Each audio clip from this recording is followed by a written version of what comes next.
नमस्कार प्यारे साथियों, स्वागत है एक और नए सेशन में। दोस्तों, आज के सेशन जानेंगे राजस्थान समाज कल्याण सातरती 2025-26 के जो फॉर्म है वो शुरू कब से हो रहे हैं।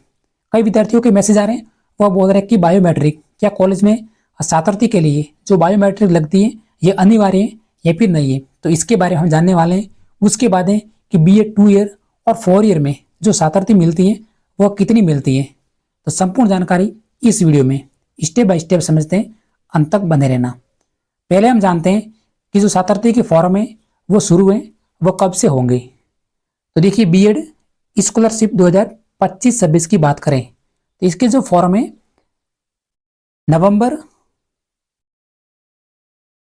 2025 से शुरू होंगे और जून जुलाई 2026 तक भरे जाएंगे। तो आपको टेंशन नहीं लेना है।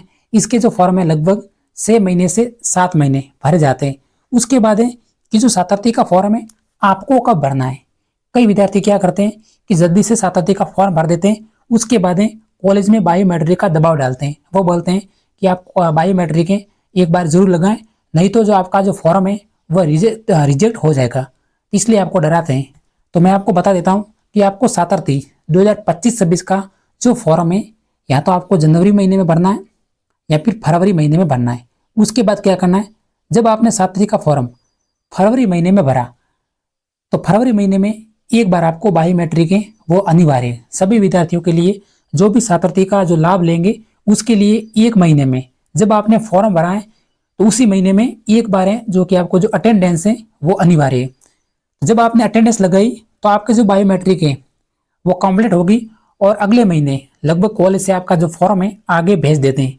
कई कॉलेज ऐसी भी होती हैं जो सातरती का फॉर्म लगभग 2-2 महीने 3-3 महीने अपने कॉलेज में ही रखती है, यानी आगे अप्रूव नहीं करती है जब तक आप बायोमेट्रिक पर नहीं लगाते। तो इसलिए आपको फॉर्म भरने के बाद तुरंत अपने कॉलेज में बात करनी है और उनको बोलना है कि अब मैं जो फॉर्म है आगे भेज दीजिए।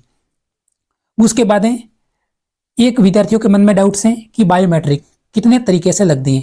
तो मैं आपको बता देता हूँ, बायोमेट्रिक एक अटेंडेंस की लगती है और एक लगती है वो लगती है बायोमेट्रिक की। तो देखिए, अटेंडेंस की अगर आप डोनेशन दे रहे हैं तो लगभग कोई ज़रूर नहीं है, सब कॉलेज वाले समझा देते हैं। लगभग सभी कॉलेज में डोनेशन चलता है, वो मान जाते हैं। तो इसलिए एक लगती है बायोमेट्रिक की, यानी आपको सातरती की। तो सातरती की जो बायोमेट्रिक है लगभग ज़रूरी है, कन्फर्म है। अगर जब तक आप बायोमेट्रिक सातरती की नहीं लगाएंगे तो आपका फॉर्म कॉलेज में ही रहेगा। तो उसके बाद एक जानकारी प्राप्त कर लीजिए, कई विद्यार्थी जिनके कॉलेज दूर मिलता है, लगभग PTT एग्जाम्स में अधिकतर जो विद्यार्थी ऐसे होते हैं जिनको गृह जिले में कॉलेज नहीं मिलता। कई विद्यार्थी जालोर के होते हैं तो उनको जो कॉलेज मिलता है वो मिलता है झुंझुनू में, जैसे बांसवाड़ा साइड, डूंगरपुर साइड का सभी विद्यार्थियों को लगभग कॉलेज मिल जाता है वो सीकर झुंझुनू साइड में। तो इस तरह से कॉलेज दूर मिलता है तो वो बायोमेट्रिक के लिए परेशान होते हैं। तो पहले क्या होता था, 2023 की बात करें तो 2023 में जो बायोमेट्रिक का रूल्स था सातरती के लिए हर महीने में एक बार जरूर होता था। यानी कहने का मतलब, अगर आपने फरवरी महीने में सातरती का फॉर्म भरा तो फरवरी महीने में एक बायोमेट्रिक मार्च महीने में, जब तक आपका फॉर्म आगे अप्रूव नहीं होता था तब तक बायोमेट्रिक है वो आपको लगानी पड़ती थी। लेकिन 2024 में इस रूल्स को हटा दिया। 2024 में क्या किया है कि केवल एक बार जब आप फॉर्म भरोगे तो सिर्फ एक बार आपको बायोमेट्रिक लगानी है। उसके बाद सातरती कब तक मिल जाती है और सातरती कितनी मिलती है तो यह भी जानकारी प्राप्त करते हैं। तो SC ST OBC BPL और MBC 27,000 प्लस सातरती मिलती है। इसमें SC ST की बात करें तो 28,820 रुपये और OBC BPL और MBC की बात करें तो 27,000 रुपये सातरती मिलती है समाज कल्याण की। उसके बाद OBC APL सामान्य कैटेगरी और EWS कैटेगरी जो सातरती मिलती है वो मिलती है 5,000 रुपये मुख्यमंत्री सातरती। तो मैंने जो भी आपको जानकारी थी बताने की पूरी कोशिश की। फिर भी आपके मन में कोई भी डाउट्स हैं मुझे टेलीग्राम पे मैसेज कर देना, बताने की पूरी कोशिश करेंगे। धन्यवाद।